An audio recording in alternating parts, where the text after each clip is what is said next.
ঢাকা চট্টগ্রাম মহাসড়কে ইউটার্ন ঘিরে একের পর এক দুর্ঘটনা ঘটছে। ৫৪টি ইউটার্ন সড়ক পরিণত হয়েছে মৃত্যুকূপে। কুমিল্লার পদুয়ার বাজার এলাকায় ভয়াবহ দুর্ঘটনার পর ইউটার্ন বন্ধ করা হচ্ছে। বিস্তারিত জানিয়েছেন কুমিল্লা প্রতিনিধি হুমায়ুন কবির জীবন।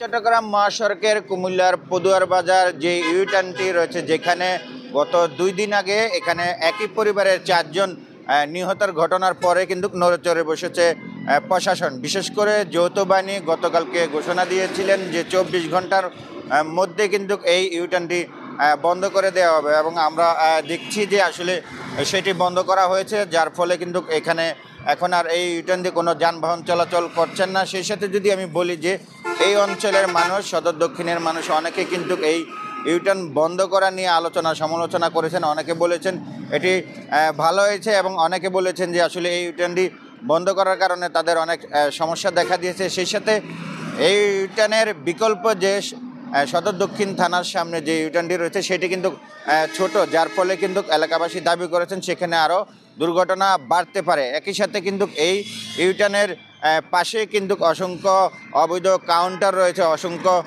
স্থাপনা রয়েছে, যেগুলি আসলে উচ্ছেদ করলে এই রাস্তা প্রশস্ত হবে এবং দুর্ঘটনা কমবে বলে এখানকার সদর দক্ষিণবাসী দাবি জানিয়েছেন। সেই সাথে কিন্তু হাইওয়ে পুলিশেরও ভূমিকা চাচ্ছেন। সব কিছু মিলিয়ে রক্ষা করা যাবে বলে এখানকার মানুষজন জানিয়েছেন। এবং আমি এই মুহূর্তের কথা যদি বলি যে এই ইউটার্নটি বন্ধ রয়েছে, গত ২৪ ঘন্টার মধ্যে ঘোষণা দিয়েছেন সেটি বন্ধ করা হয়েছে। তো এই ছিল কুমিল্লা থেকে আমার কাছ থেকে সর্বশেষ।